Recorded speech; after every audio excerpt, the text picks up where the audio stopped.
Just have a few things to say, no big, long-winded speeches or anything like that. I really appreciate everybody coming out and spending time with us.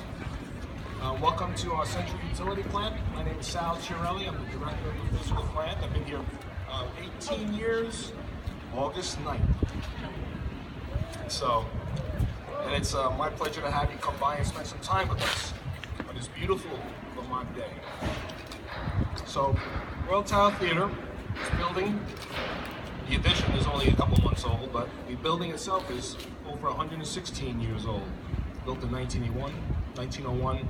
Originally the campus gymnasium, and our staff put a whole series of pictures, past, present, to view, and Tom Bissett is also here from our history department, historic preservation. He's going to say a few words later on, but he's here for anybody has any questions. Can you hear me back there? So, the section of the plant here on the east side is called the cage. It's this part of the plant, without the addition, where the batting cages were for the gymnasium. So, for over 50 years now, behind these walls, we have engineering and maintenance staff who manage and operate the utility plant with 5 industrial steam boilers and 3 industrial chillers. This dedicated team of employees and their equipment provide 24/7, 365 production of the lifeblood of the institution, which is steam for heat and chilled water for air conditioning. And most people don't really realize what goes on behind here. That's the purpose of having everybody come out and appreciate what the staff do. While we're all home during the holidays and on the weekends and at night when it's freezing cold, they're in here doing their job, making sure the campus is operational. So that's our product, and without it, the campus would not function. So many people, many longtime employees do not know we have this important operation here. So this historic century-old building is probably the nicest looking energy plant now with the new design we have here. Most energy plants are the Butler type buildings, off campus somewhere. This is central campus. And Charney Associates, the architects are here. They did a really nice job blending the new addition in. So believe it or not, it was exactly 10 years ago that we commissioned the original central chill water plant, which is inside. If you go on a tour, you'll see that. Back in 2005, when the Davis Center was being designed, the physical plant lobbied for a central plant as a strategic and efficient way to meet our air conditioning needs. This was the beginning of the sending chilled water out to the central campus to meet each individual campus need, building need. So the first phase of the plant was started up in 2007 and distributed 42-degree water to the Davis Center, Old Mill, Lafayette, Royal Tower Theater, and Bailey Howe, and Marsh Life Science. So over the next 10 years, we strategically and methodically extended the underground piping to bring chilled water to Terrell Hall, Jeffords Hall, Given, Rao, HSRF, Aiken, Calkin, Vody, and Kerrigan Addition.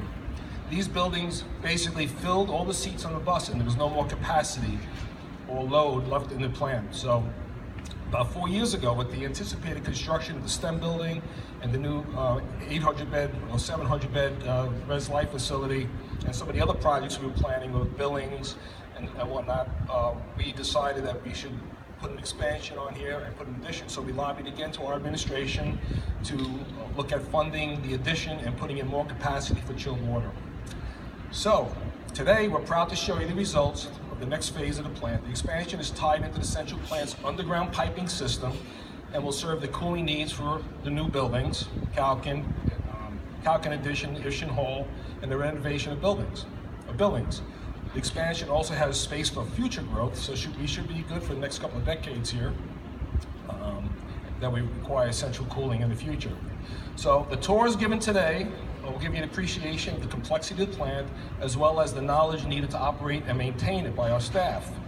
So at this time, I'd just like to recognize some people. First, our administration, especially Richard Kate, Tom Gustafson, Bill Ballard, and President Sullivan, for supporting the project. Going through the thought process and lobbying for money and going to the board. There's a lot of trust in what we do, and we really appreciate the support. The project could have been done a little differently, but they listened to our advice and helped fund the project through the Board of Trustees, which was a great thing for us long term. And also today we have from RMF Engineering, who designed the plant, Bill Mahoney and Rob Smith. They're in the audience somewhere. appreciate their design work. They'll be around for questions. Rob Charney and Rich Charney of Charney Associates from New Haven, Connecticut are here. Staff from PC Construction team are here. Many subcontractors, Cooper Mechanical, Peck, I'm not going to mention all of them, Peck Electric. The project was a good example of design collaboration between our sister organizations, Facilities Design and Construction, Paula Carlicini and Todd Merchant, Dan Williams, Bruce Barr, under the leadership of Bob Vaughn. And special thanks to the ultimate taskmaster, Mike Pelletier, our senior project engineer and physical plant, who was really the driving force behind the project, everybody in line and made sure that the design came to fruition as it is now. So also our staff at the central plant, who are here all year round. Shannon Kavanaugh from Rick Weld. Shannon's a supervisor, Rick is a utilities manager. All the control staff that we have under Chuck Norton's leadership, Luz Hillman and Eric Berliner and Steve Perry, our assistant directors, and everybody who supports them through the zones, zone maintenance and whatnot. I just caught a glimpse of Gus Mastro's. Gus is here from, he retired a couple of years ago from physical plant. Nice to see you, Gus. And I don't know if Joe made it. Joe Church is going to come, but he just came back from Alaska. So at this time, I'd like to ask Professor Tom Visser to come up, and he's going to talk a little bit about the history of the building and how it relates to what we're doing now. Thank you. Thanks very much, Sal, and it's great to see so many familiar faces here today. And what a wonderful occasion to talk a little bit about the history and especially the adaptive reuse of this building. Rather than just tearing it down, UVM has been resourceful, as it has been with many other buildings, in finding new uses for existing buildings. So I thought I'd just run through some highlights of the history of this building. Many of these points are courtesy of the Burlington Free Press and also courtesy of our special collections here at the University of Vermont Library. So as Sal mentioned, the main building that is now Royal Tyler Theater was constructed in 1901 as a gymnasium. And in 1915, there was an addition put on the back for this gymnasium, 120 feet long, with a glass roof, a dirt floor, an indoor track, and a baseball batting cage. It was because of the batting cage that the addition became known as the Cage. So it was used widely by the various sports teams and physical education and so on through the 1900s. In 1937, the UVM ROTC battalion put on exhibition drills here in the Cage. In 1944, the freshman women of UVM held an indoor picnic in the Cage with frankfurters and rolls, potato chips, pickles, cookies, apples, and milk. 1949, the UVM Ski School was holding exercises in the gymnasium Cage. 1950, the very next year, a hurricane struck Vermont, and with such force that it tore off the entire glass roof, severely damaged the walls, and caused over $150,000 of damage. And so the next year, the gymnasium addition was rebuilt without the glass roof, and it continued to be used for a wide variety of functions here on campus. 1953, there was a sugar on snow party held in the Cage with maple syrup, sour pickles, black coffee, and donuts. 1954, there was an arts and crafts exhibit here, held in conjunction with the Fleming Museum. 1961, the Vermont Industrial exhibit was held in the gymnasium Cage.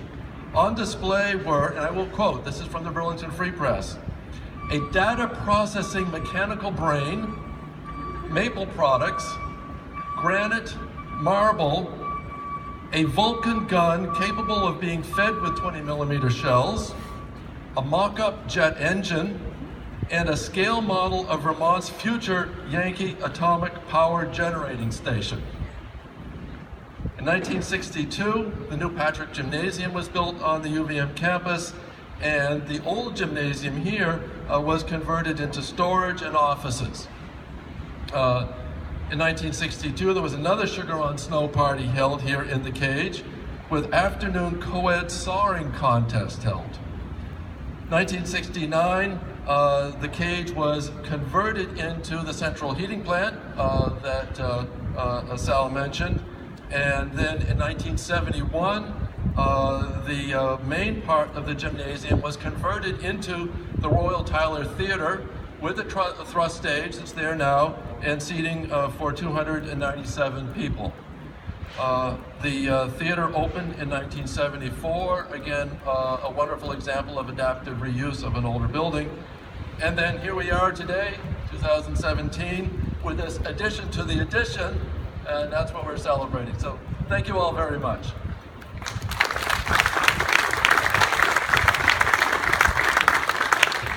Thank you, Tom. 18 years and we've seen a lot of changes here. A lot of work. 30 years I've been here. Yeah, exactly. So I'd like to ask Tom Gustafson, our Vice President, to come up, say a couple of words, and then we'll go into commence with the tours. Thanks, Sal. It's very hot, so I'll be very brief. Who would have thought that our chiller plant would be arguably the most beautiful building on our campus? Congratulations to everybody that's been involved in this project. I don't want to just talk about the chiller plant. I just want to recognize everybody who's involved on this campus in planning, designing, maintaining, and operating our buildings and our facilities, because without you, not only would we not have these buildings, and look at these beautiful buildings that are going up right here, we would not have a university. So I'm just going to close by saying thank you. Your work, visible and invisible, is essential to the survival of our great university. Thank you very much. Okay, thank you very much. Thanks everybody for coming, and I guess let the tours begin. Hope you enjoy it, and a lot of people around to ask questions.